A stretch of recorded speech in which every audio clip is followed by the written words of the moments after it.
안녕하세요. 저는 결혼 3년 만에 이혼을 한 30대 여성이에요. 혹시 여러분은 사주나 운세 믿으시나요? 저는 한 번씩 운세를 보는데 볼 때마다 항상 초년 운세는 별로이지만 중년의 귀인을 만나 말년에는 대박이 난다고 하더라고요. 완전히 믿지는 않았지만 그래도 앞으로 나아진다니까 제발 사주처럼 귀인을 만나 내 인생이 대박이 나길 바라며 살았던 것 같아요. 사실 저는 이혼하기 전까지만 해도 정말 우울하고 힘들었거든요. 일단 우리 집 상황을 말씀드리자면 저의 부모님은 사이가 정말 좋지 않으셨어요. 두 분이 정말 하루가 멀다고 매일 싸우다가 제가 20살이 되던 해에 이혼하셨죠.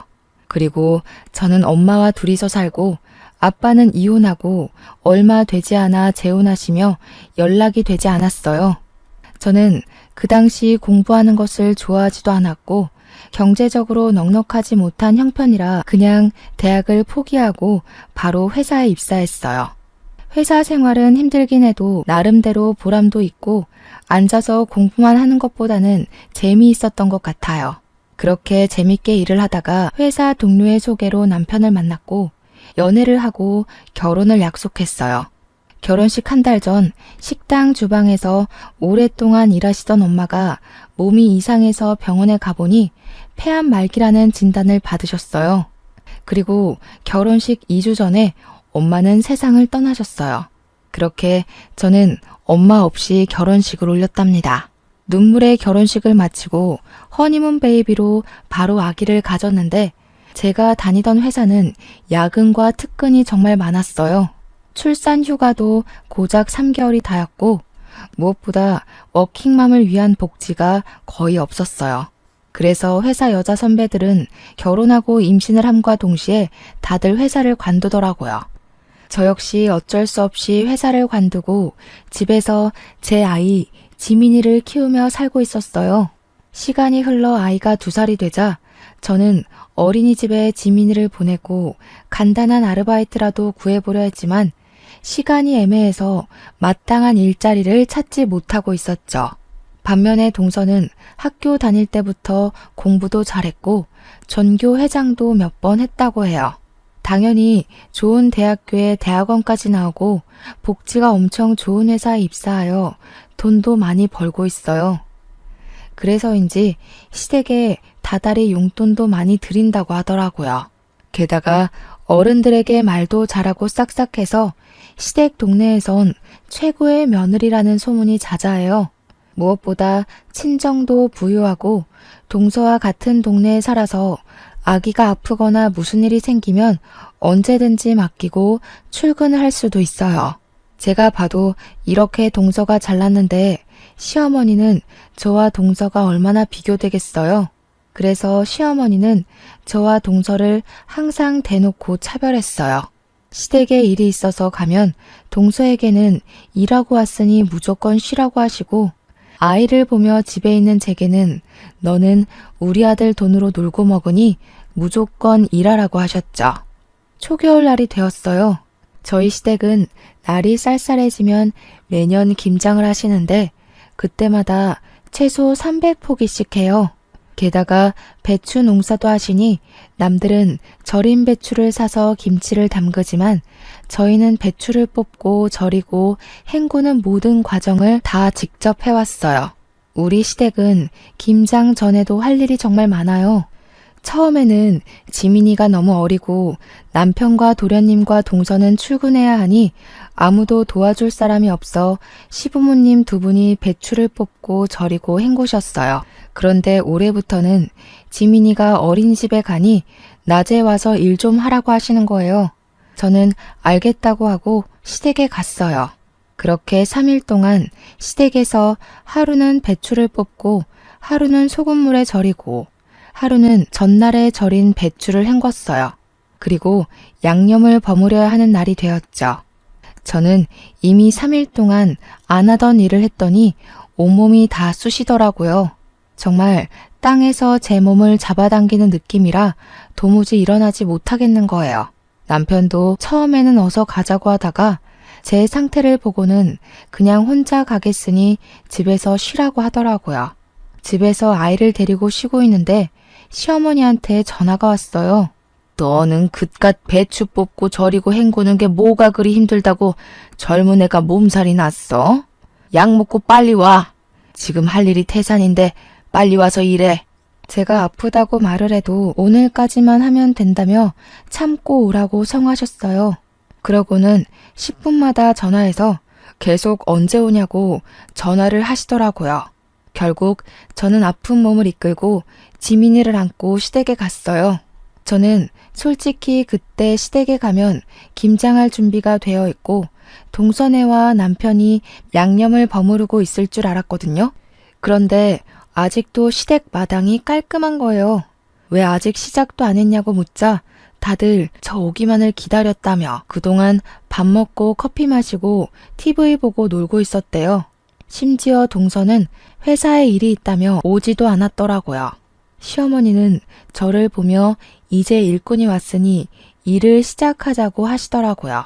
남편과 도련님도 김장을 같이 하겠다고 고무장갑을 끼자 시어머니는 남자는 고무장갑을 끼는 것이 아니라며 낀 장갑을 벗기고 방으로 들여보내셨어요. 결국 저와 시어머니 둘이 김치를 버무르기 시작했죠. 그렇게 30분이나 지났으려나요? 원래 허리가 안 좋으신 시어머니가 갑자기 허리가 아프시다고 들어가서 누우시더라고요.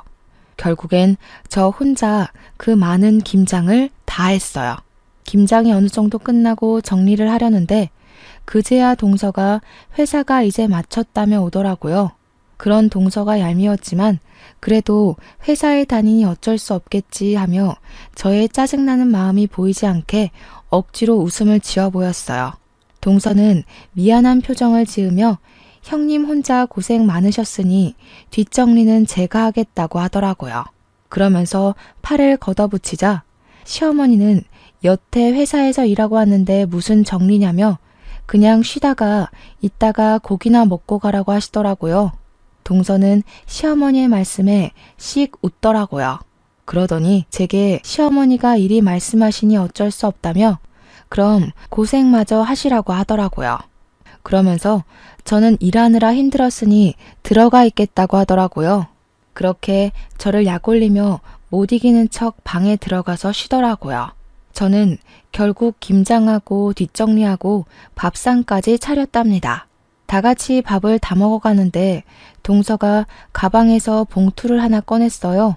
그러더니 시어머니께 봉투를 드리며 늦어서 죄송하다고 김장비니 편하게 받으시라고 하더라고요.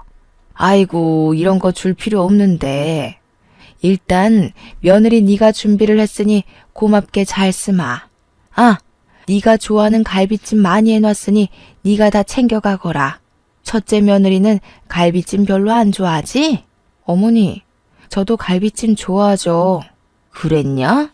그런데 조금만 해서 일을 어쩐담? 그럼 너는 다음에 해주마. 너는 일하지 않으니까 평일에도 수시로 오잖아. 아유, 김장하니 피곤하네. 첫째 너는 이것 좀 치우고 있고 둘째는 잠깐 나 좀 보자꾸나. 시어머니는 밥을 다 드시고는 동서를 데리고 큰 방으로 들어가셨어요. 둘이서 뭐하나 궁금해서 상 정리하는 척하며 몰래 큰 방 앞에서 하는 이야기를 들어보니 시어머니가 동서에게 선물을 해주시더라고요. 평소에 용돈도 많이 주고 또 때마다 현금도 줘서 고맙다고 하시며 백화점에 가서 옷 한 벌 샀다고 하더라고요. 그 모습을 보고 있자니 서운하더라고요. 어머니 옆에서 몇 날 며칠 동안 김장을 한 사람은 나인데 제게는 수고했다는 말 한마디 없으시고 뒤늦게 나타나 돈 봉투만 준 동서에게는 고맙다며 갈비찜에 옷까지 선물하시니 정말 너무하시네 싶더라고요. 저는 남편에게 내가 설거지 못하겠다고 그냥 집에 가겠다고 했어요. 남편은 오늘 많이 힘들었냐며 자기가 하겠다고 하더라고요. 남편이 그러면서 고무장갑을 끼는데 역시 미우나 고우나 내 남편밖에 없다는 생각이 들고 고맙더라고요. 그 순간 시어머니가 방에서 나오셨어요. 우리 민호가 왜 설거지를 해? 남자는 고무장갑을 끼면 절대 안 된다고 하지 않았니? 하지마. 너는 이깟 설거지 얼마나 된다고 그걸 꼭 굳이 네 남편에게 시켜야겠냐? 역시 친정이 없으니 이런 시댁에 대한 도리를 친정에서 배우지 못한 거겠지. 형님, 그깟 설거지 얼마나 한다고 그걸 아주버님한테 시키셨어요. 그냥 제가 할게요. 제가 얼마 있지도 않구만. 아가야, 너는 밖에서 일도 하고 와서 무슨 설거지니? 너는 하지 말아라. 집에서 우리 민호 돈으로 놀고 먹는 제가 해야지 안 그러니? 어머니, 동서는 오늘 아무것도 안 하고 밥만 먹었는데 설거지 하나 시키지 않는 게 말이 돼요? 왜 저만 이래요? 저는 너무 화가 나서 더 따져 묻고 싶었지만 그 순간 지민이가 나와 엄마랑 할머니랑 싸우냐고 묻더라고요. 아무리 그래도 지민이 앞에서 어른에게 큰 소리 내는 모습을 보이는 것은 아닌 것 같아 더는 이야기하지 않고 혼자 설거지했네요. 설거지까지 마무리 짓고 집에 와서 남편에게 솔직히 시어머니 동서와 나를 너무 차별하시는 거 아니냐고 했어요. 그러자 남편은 동서가 놀다 온 것도 아니고 일하고 왔는데 그냥 윗사람으로서 이해해주라며 저는 평일에 지민이를 보내놓고 쉴 수 있는데 동서는 평일에도 쉬지 못하고 일해야 하는데 힘들지 않겠냐고 하더라고요. 그러면서 이러한 상황들을 도련님이나 동서에게 대놓고 이야기하면 사이만 틀어진다고 그냥 제가 조금 더 고생하라고 얘기하더라고요. 남편 말을 들으니 저는 더 화가 나더라고요. 저는 남편에게 저의 솔직한 심정을 이야기했어요. 여보 말대로 나는 평일에 지민이를 보내고 쉬면 되기 때문에 시댁에서 일을 좀 더 할 수 있고 여기에 대해서는 나도 큰 불만은 없어. 그런데 시어머니며 동서며 도련님까지 모두 다 당연히 내가 나만 시댁의 모든 일을 해야 하는 사람처럼 인식하는 것이 기분이 나빠. 나는 여보랑 행복하게 살려고 결혼을 했지 당신 가족의 일꾼이 되기 위해 결혼한 게 아니란 말이야. 저의 이야기에 남편도 잠시 생각을 해보더니 제 마음을 이해하겠다며 앞으로는 절대 이런 일 없을 것이고 이러지 않도록 중간에서 잘하겠다고 하더라고요. 저는 그런 남편을 철석같이 믿었어요. 그 뒤로 시어머니가 몇 번 일이 있다고 부르셨지만 적당히 핑계대며 가지 않고 시댁과 거리를 유지한 채 나름 평화롭게 살았어요. 한 해가 지나 설이 되었어요. 시어머니는 설 전에 명절 음식을 장만해야 하니 장 보러 나오라고 하시더라고요. 장 보러 가는데 시간이 얼마나 걸리겠어 하고 가벼운 마음으로 나갔지만 한 짐 들고 집에 와서 정리하고 재료까지 손질하니 어느새 하루가 다 지나더라고요. 그리고 연휴 첫날 동서는 회사에 급한 일이 생겼다며 또 늦게 온다고 하더라고요. 남편은 전날 오랜만에 친구들을 만나 밤 늦게까지 술을 마셔서 술병이 났어요. 어쩔 수 없이 저와 시어머니 둘이서 음식 장만을 시작했는데 조금 하더니 시어머니는 또 허리가 아프시다고 누우시는 거예요. 그래서 저 혼자 전을 다 붙이고 정리까지 끝내고 이제 허리 좀 펴보려는데 동서가 늦어서 죄송하다며 오더라고요. 아이고 우리 둘째 며느리 일하느라 힘들지? 밥도 아직 못 먹었겠네. 어서 밥 먹자. 첫째 너는 정리 다 했으니 어서 밥 차려라. 어머니, 저 여태 전 부치고 정리하느라 허리를 이제야 펴네요. 지금 다리에 쥐도나고 해서 민호 씨한테 이야기할게요. 여보, 들었지? 일하는 동서 배고프다니까 상 좀 차려줘. 이거 아주 큰일 날 소리를 하는구나. 너는 있는 반찬 꺼내서 상 차리는 게 뭐가 그리 힘들다고 그러니? 민호 돈으로 놀고 먹는 애가 너도 꼭 일하는 사람한테 상을 차리게 하고 싶냐? 엄마, 지희 집에서 안 놀아. 낮에 우리 지민이 어린이집 가면 집안일하고 음식하고 얼마나 바쁜데. 저녁에는 또 지민이 돌봐야지. 그러니까 지희한테 놀고 먹는 사람이라며 뭐라고 하지 마.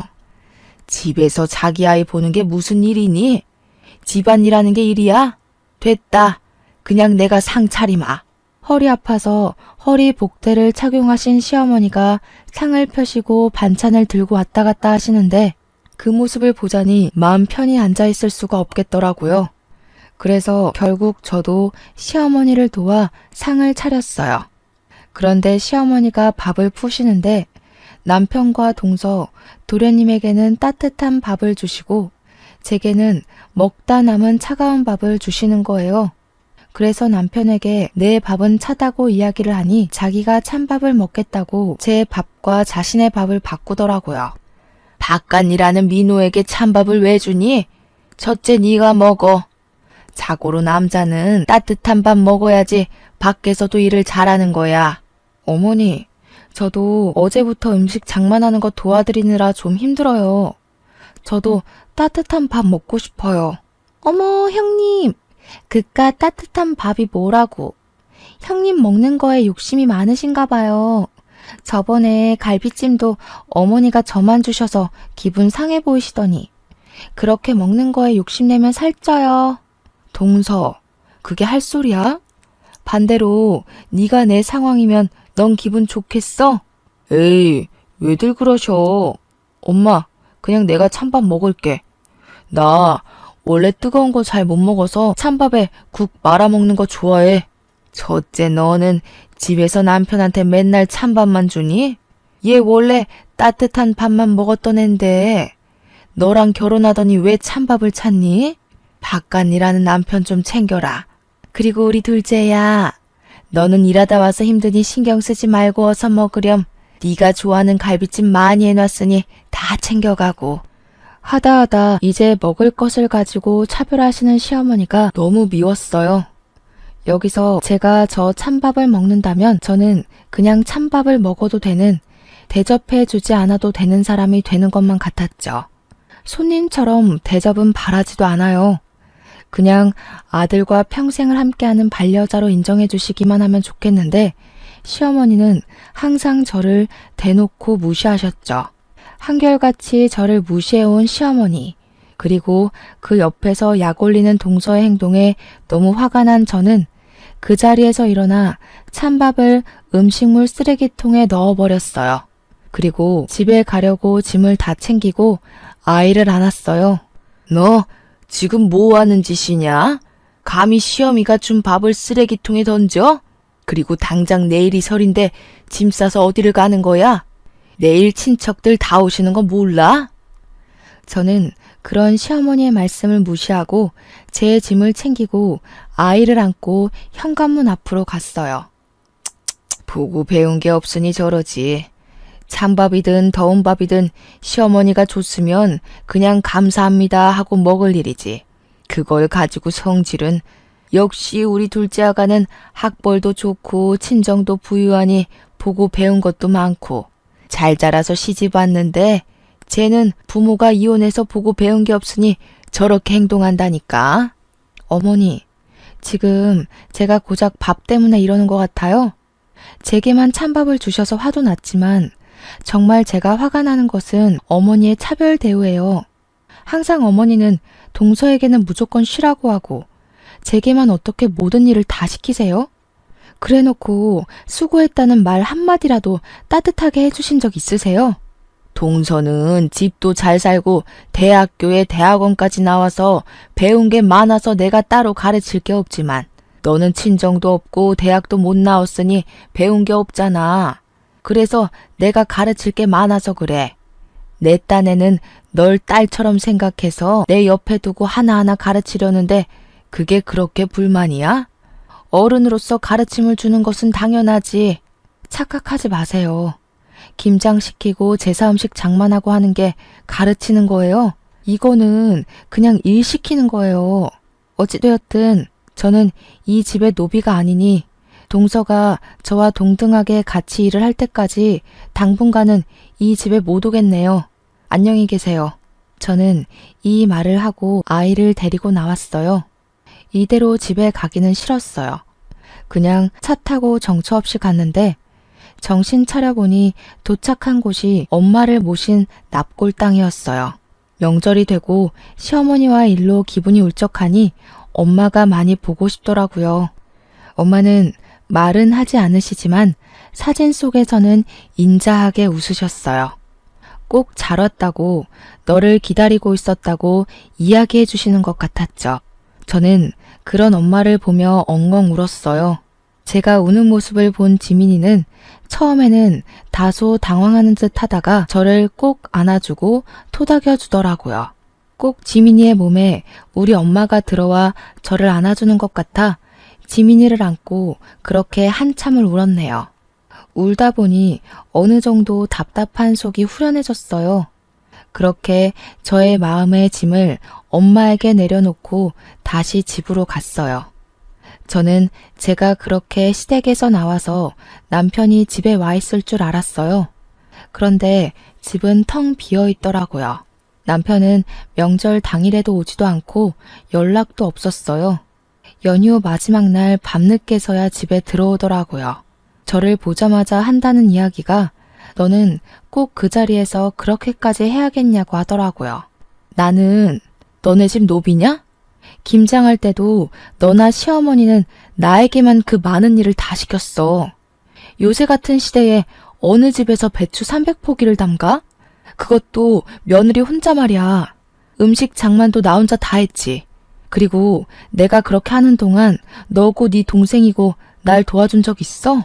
그저 어머니가 뭐라고 하셨으니까 어쩔 수 없다며 뒤로 빠지기나 하고. 나 이제 더는 못 참아. 이제 시댁에 안 가.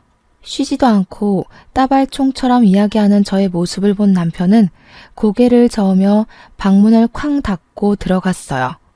저는 정말 다시는 시댁에 가지 않을 것이라 다짐했죠. 그런데 얼마 뒤 시어머니의 허리가 많이 안 좋아지셔서 허리 수술을 해야 하는 상황이 되었어요. 아무리 미운 시어머니지만 그래도 같이 사는 남편의 엄마라서 걱정이 되더라고요. 그래서 다시는 시댁에 가지 않을 것이라는 다짐은 일단 뒤로 한 채 병문안을 갔어요. 다행히 수술은 잘 되긴 했지만 당분간은 절대 안정을 취해야 하니 단순히 걷는 것 이외에는 아무것도 해서는 안 되는 상황이었어요. 그래서 저는 아침에 지민이를 어린이집에 보내놓고 식사 준비며 시댁의 모든 집안일을 도와드리기로 했어요. 시어머니가 밉긴 했지만 그래도 가족이기도 하고 동서나 남편은 회사에 가야 하니 저밖에 할 사람이 없으니까요. 어머니는 제가 시댁에 오자 정말 작정을 한 사람처럼 모든 일을 다 시키셨어요. 때에 맞춰 식사 준비, 화장실 청소, 집안 대청소는 당연하고 설치하고 한 번도 닦지 않은 것처럼 기름때가 찐득찐득한 가스레인지 후드 청소, 냉장고 정리, 부엌 서랍 정리 등 모든 일을 다 시키셨어요. 시키시고 그냥 가만히 계시면 좋을 텐데 꼭 시키시고는 옆에 쫓아다니시며 이거는 이랬네 저랬네 하시며 잔소리를 하셨어요. 그뿐만이 아니라 시키신 일 중에 뭐 하나라도 제대로 되지 않으면 너는 이깟 집안일 하나 제대로 못하냐며 엄청나게 구박하셨어요. 그러면서 말끝마다 역시 친정이 못 사니 대학도 못 가고 배운 게 없어서 저런다며 저러니 애가 시간이 있어도 알바를 구하지 못한다며 또 뭐라고 하시더라고요. 이렇게 잔소리와 구박을 들으며 첫째 날이 흘렀어요. 다음 날, 전날 때 빼고 광내서 청소를 싹 했으니 오늘은 그냥 식사만 차려드리면 되겠다 싶어 갔는데 이번에는 제가 결혼하고 나서 한 번도 정리하지 않았던 창고를 정리해야 한다며 창고 정리를 시키시는 거예요. 창고를 정리하는데도 옆에 서서 잔소리하시고 구박하시고 제가 말을 잘 못 알아들으면 욕까지 하시는데 정말 아무리 허리가 아프신 시어머니라 해도 못 참겠더라고요. 그래서 그날은 퇴근하고 온 남편을 붙잡고 시어머니가 이렇게까지 청소를 시키시며 구박에 막말에 욕설까지 하셨다고 했어요. 그랬더니 남편은 제 말을 믿지 못하겠으니 녹음을 해놓으라고 하더라고요. 그래서 다음날 저는 핸드폰 녹음기를 켜고 시댁에 갔어요. 너 왜 이렇게 늦게 와? 아프고 늙은 시모 굶겨 죽일 참이야? 나쁜 년. 그리고 옷은 그 청바지가 뭐냐? 청바지 입고 어떻게 일할 거야? 너네 엄마는 시댁에 어떤 옷을 입고 가야 하는지 그런 것도 안 가르치고 죽었다니? 도대체가 내가 어디부터 어디까지 너한테 알려줘야 하는 거야? 일단 밥이나 차려. 밥 차리고 오늘은 저온 창고 싹 다 정리해라. 시어머니는 저를 보자마자 왜 이리 늦게 왔냐고 하시며 돌아가신 엄마까지 들먹이시며 뭐라고 하시는데 정말 화가 났지만 녹음 중이라 참았어요. 밥을 다 드시고 나서는 설거지를 하라고 하시고 설거지 하는데도 옆에 딱 붙으셔서 주방 세제를 너무 많이 쓴다고 뭐라고 하시고 따뜻한 물로 하면 보일러세 많이 나온다고 찬물로 하라고 하시고 손이 느려서 굼뜨다고 뭐라고 하시더라고요. 그러고서는 저에게 음식들이 저장된 저온 창고를 정리하라고 하셨어요. 그곳에는 정말 언제 넣어놨는지도 모르는 음식들이 가득했고 곰팡이 핀 음식들도 있었어요. 저는 모든 음식을 다 꺼내서 하나씩 확인하며 먹을 수 있는 음식은 다시 넣고 먹지 못하는 음식은 버렸어요. 열심히 하고 있는데 또 오셔서 제가 하는 행동 하나하나를 감시하시며 구박도 하시고 욕도 하시더라고요. 그러다가 제가 시어머니의 말을 잘못 알아들으면 멍청하다고 등도 때리시고 꿀밤도 때리시고 하셨어요. 중간중간에 그냥 가버리고 싶었지만 일단은 참고 녹음을 다 완료한 후에 고무장갑을 던지고 아무 말 없이 그냥 집에 왔어요. 집에 와서 온종일 녹음한 내용을 남편에게 들려주었어요.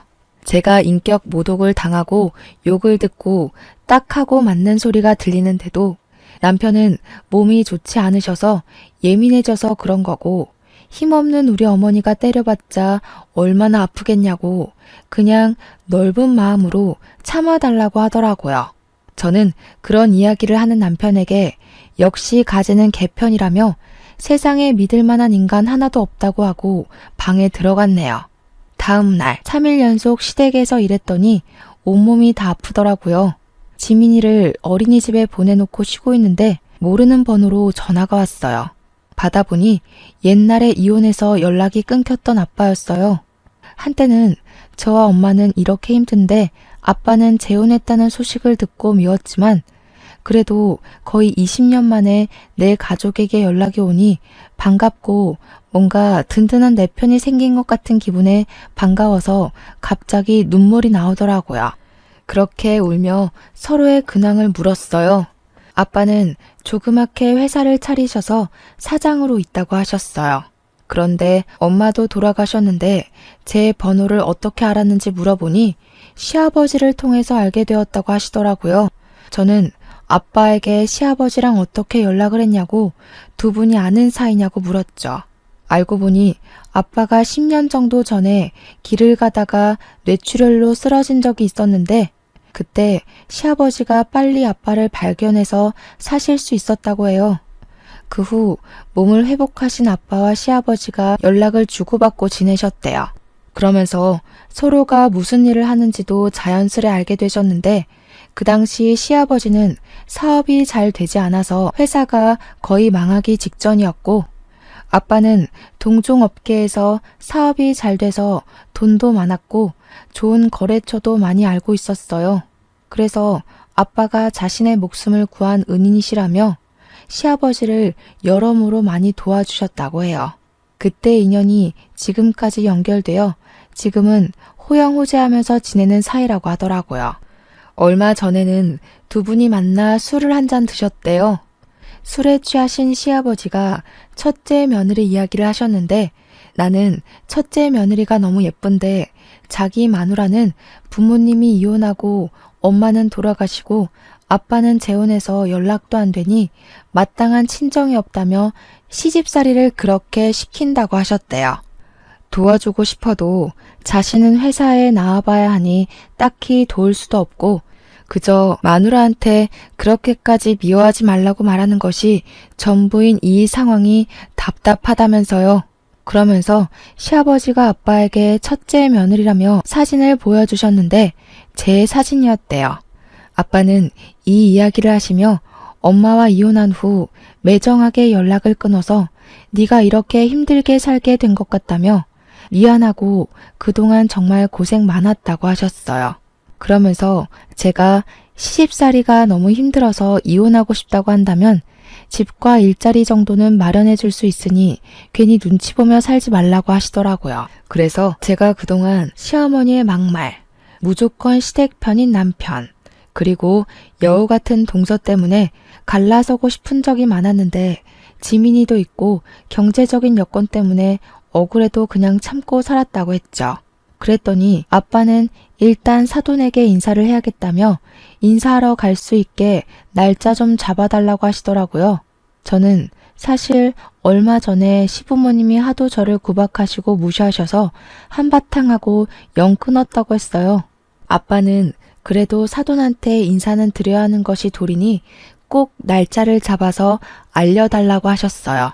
저는 아빠와 전화를 끊고 바로 시어머니께 전화를 드렸어요. 그리고 저희 친정아빠가 연락됐는데 시부모님께 인사를 드리고 싶어 하시니 시간 될 때 알려달라고 했어요. 시어머니는 축하한다는 말은커녕 아빠가 뭐하고 사시는지부터 궁금해 하시더라고요. 그래서 아빠에게 들은 대로 그냥 조그마하게 회사를 운영하고 있다고 했죠. 그랬더니 시어머니는 요새 사업하다가 망하는 사람들이 많다던데 괜히 너네 아빠랑 인제 와서 연락돼서 우리 민호가 번 돈이 다 거기로 흘러가지는 않을까 모르겠다며 어쨌든 주말에 시간 비워둘 테니 오라고 하라고 하시곤 끊으셨어요. 애초에 시어머니의 축하는 바라지도 않았지만 그래도 어머니의 날이선 말투에 기분이 좋지는 않더라고요. 그리고 약속한 날 저는 거의 20년 만에 아빠를 만났어요.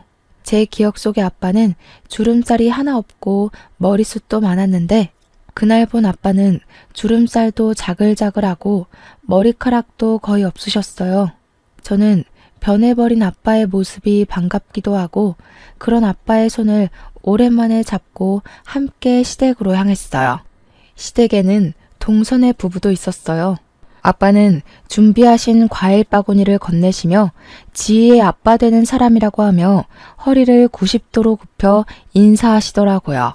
시어머니는 그런 아빠를 보면서 떨떠름한 표정을 지으셨어요. 내가 허리가 아파서 음식을 하나도 못했고 둘째 며느리는 회사 다니느라 바빠서 주말에는 아무것도 못해요. 그래서 음식장만도 하지 못해서 음료수도 사둔 게 없네요. 그냥 맹물이나 한 잔 드세요. 저는 솔직히 상다리 휘어지게는 아니더라도 명색이 첫인사인데 간단한 다과라도 준비해 주실 줄 알았거든요. 그런데 이렇게 주스 한 잔도 없이 맹물만 주시는 시어머니 모습에 정말 온갖 정이 다 떨어지더라고요. 인제 와서 하는 얘긴데 첫째 며느리가 친정도 없고 본 적도 없이 자라온 애라서 가르치느라 너무 힘들었어요. 우리 둘째 아가는 친정도 부유하고 학벌도 좋아서 가르칠 것이 하나도 없는데 말이죠. 그래도 첫째 며느리를 딸처럼 생각해서 많이 가르쳤네요. 네, 딸처럼 생각해 주셨다니 감사하네요. 말씀대로 그동안 제 딸이 잘못 배웠으니 이제라도 제가 하나씩 가르치려고 합니다. 일단 돈 관리하는 것부터 가르쳐야 할 것 같아서 딸에게 건물 하나 주려고요. 건물이요? 얼마짜린데요? 거기 시세가 한 25억은 되거든요. 그 건물에 상가가 다 들어서 있고 안정적으로 장사를 하고 있으니 월세를 꼬박 받으면 한 달에 400만 원은 벌 수 있을 것 같더라고요. 회사도 안 다니는데 집에서 놀고 먹으면서요. 뭐요? 400만 원? 시어머니도 놀랐지만 저도 깜짝 놀랐어요.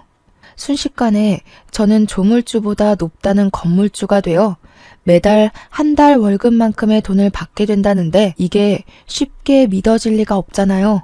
아빠는 그런 저의 손을 잡고 씩 웃으셨어요. 시어머니는 도대체 뭐를 하시길래 그런 건물이 있냐면서 명함이라도 있으면 달라고 하셨어요.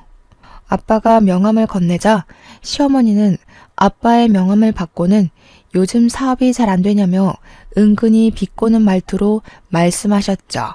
옆에 있던 동서도 형님 아버지신데 어느 회사 대표님이신지 궁금하다며 본인에게도 명함을 달라고 했어요. 그런데 동서가 건네받은 아빠의 명함을 보고 깜짝 놀라하는 거예요. 어머니, 여기는 시아버지 회사보다 규모가 더 큰 회사네요? 꽤 큰 회사인데 여기 대표님이시라고요? 저희 팀장님이 여기 회사 대표님의 조카라고 하시던데? 아, 지은이가 여기 둘째 며느님의 직장 상사인지는 몰랐네요. 또 이렇게 인연이 해결되네요. 시어머니는 그렇게 좋은 회사의 대표가 첫째 며느리의 아빠였냐며 재차 확인하시고는 다시 한번 놀라셨어요. 아빠는 그런 시어머니에게 당당하게 제가 이 회사의 대표라고 하시며 일단 오늘은 일이 없으니 가봐야 할 것 같다고 하시고는 자리에서 일어나셨어요. 저는 아빠를 보내드리고 다시 시댁으로 왔어요. 어느덧 저녁 6시. 저녁을 먹을 시간이더라고요. 어머니, 벌써 저녁 6시인데 저녁 식사하셔야죠. 형님, 가서 식사 준비 좀 해주세요. 저는 아시다시피 일하느라 피곤해서요. 동서는 아주 당연하다는 듯이 제게 저녁 식사를 시키더라고요. 그 소리를 들은 시어머니가 깜짝 놀라 동서에게 다가왔어요. 예, 오늘은 네가 준비해라. 쟤도 오늘 오랜만에 아빠 만났으니 얼마나 정신적으로 힘들었겠니?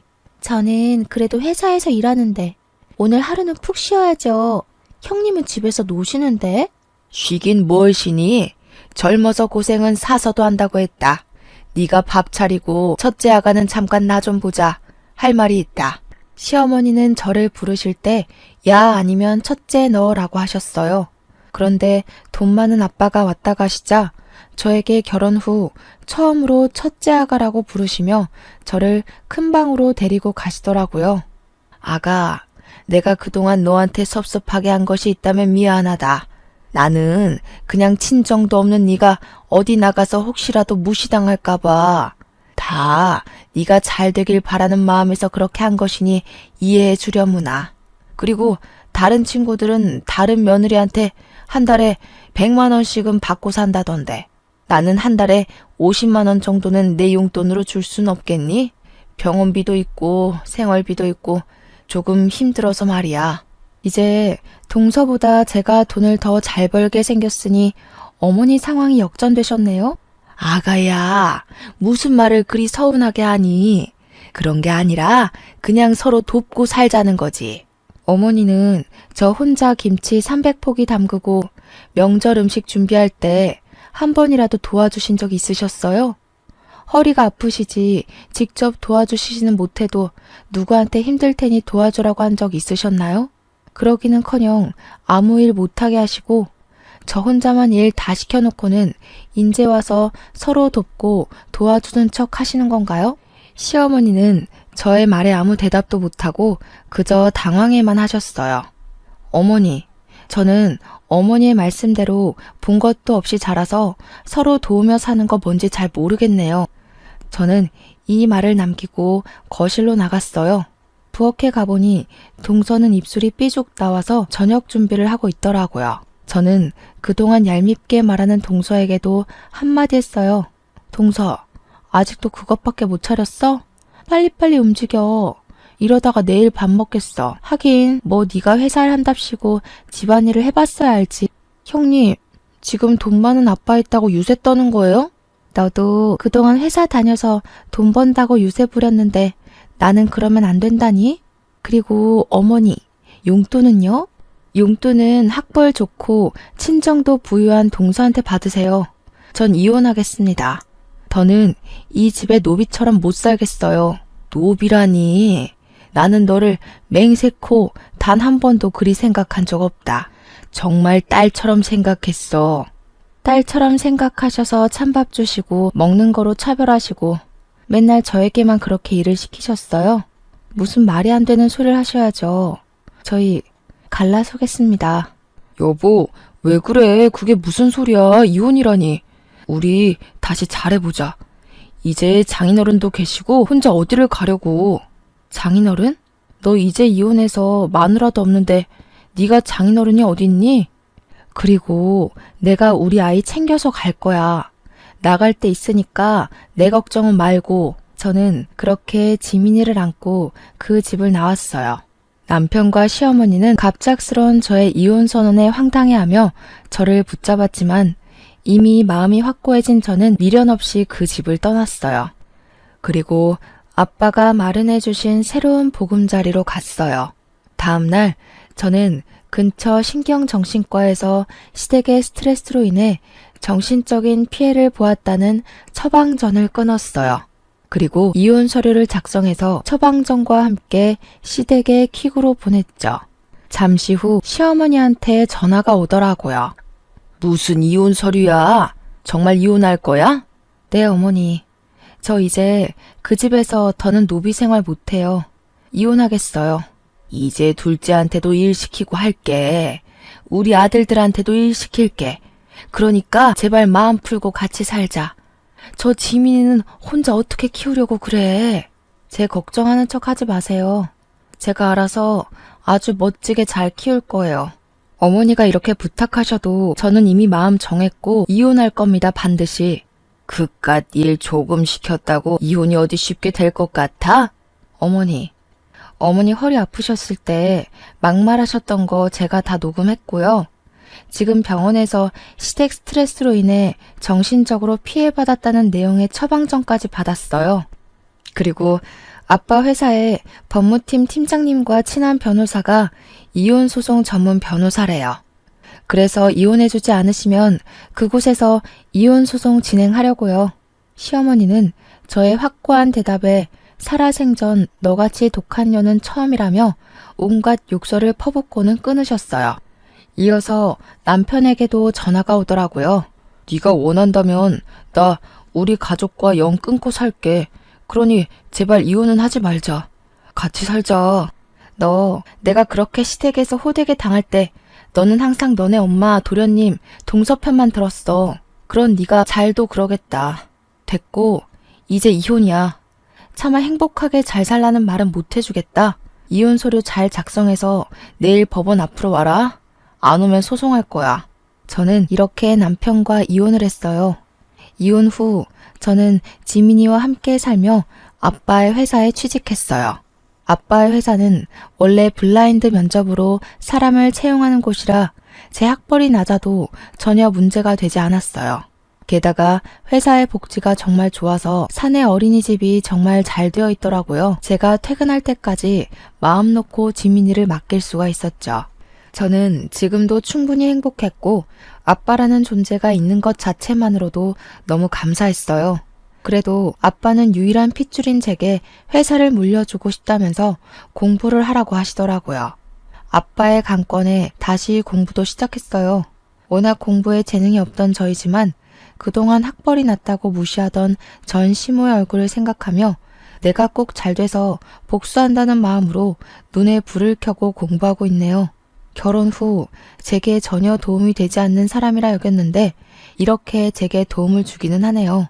이렇게 저는 아빠의 회사에 다니며 일도 하고 공부도 하고 지민이도 잘 키우면서 행복하고 바쁘게 살아가고 있네요. 그리고 최근에 아빠의 조카 제게는 사촌 언니를 만났어요. 이 사촌 언니가 이전에 동서가 말했던 회사의 팀장님이시더라고요. 그런데 동서가 회사에서도 그렇게 여우짓을 하고 사람들 사이에서 이간질했대요. 그리고 명절 전날과 같이 시댁에 가야 하는 날만 되면 회사에서 아무도 요구하지 않는데도 스스로 야근에 특근하며 늦게 갔다고 하더라고요. 안 그래도 사촌 언니가 얄밉다고 생각하며 뭐 하나 건수만 생기면 가만 안 둔다고 벼르고 있었는데 제 소식 다 듣고 엄청나게 갈궜대요. 그래서 지금은 회사에 사표 내고 백수가 되었네요. 그리고 예전에 저처럼 맨날 시댁에 불려가서 일한다고 하더라고요. 그 소식을 들으니 얼마나 통쾌하던지요. 전 남편은 아이에게 아빠를 보여줘야 하니 한 달에 한 번씩은 보고 있어요. 전 남편은 그때마다 다시 합치자고 하지만 솔직히 제가 뭐가 아쉬워서 합쳐요. 월급 잘 나오죠? 아빠 덕에 건물주가 되어서 상가 월세도 적지 않게 나오죠. 게다가 회사의 복지도 좋아서 지민이 걱정 없이 마음 편히 일도 할 수 있는데요. 지금 사는 집도 크지는 않지만 대출도 없고 저와 지민이 둘이서 살기 딱 적당하거든요. 남편이 그런 소리 할 때마다 저는 너희 엄마와 너 동서 생각만 해도 치가 떨리니까 헛소리 짓거리지 말라고 한마디 하네요. 제가 사주를 볼 때마다 중년의 귀인을 만나 말년에는 대박이 난다던데 제 인생의 귀인이 바로 아빠였나 봐요. 아빠를 만난 뒤로 모든 고민 걱정거리가 다 해결되고 요새는 지민이와 함께 즐겁고 바쁘게 살고 있네요. 정말 이게 꿈인가 싶을 정도로요.